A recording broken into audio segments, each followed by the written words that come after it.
Fun fact, 47.2% of summer buyers moved within the same county and 25.9% switched counties.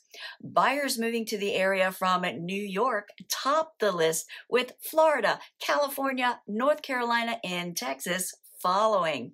It's Friday, September 22nd, 2023, and this is your Maryland Market Minute. I'm Kimberly Barton, broker-owner of Kinetic Realty, Maryland's indie boutique brokerage. As your local real estate expert, I bring market updates to you every Friday so you can stay in the know. So be sure to subscribe and let me know what you want to know. The Fed met this week and chose not to raise rates this month. However, they do expect to raise rates again this year and keep the rate higher for longer.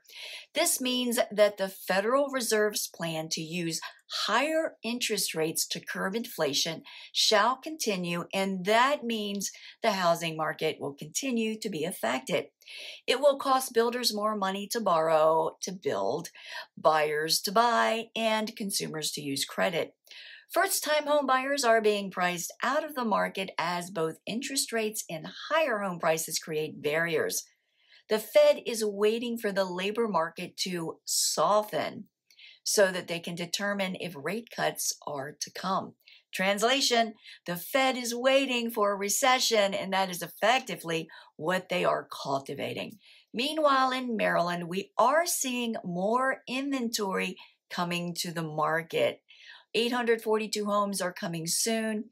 1,747 homes hit the market over the past week. 578 went under contract.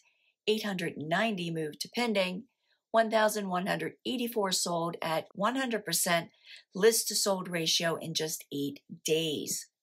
The highest priced home to sell over the past week was a waterfront in Annapolis for $5,325,000.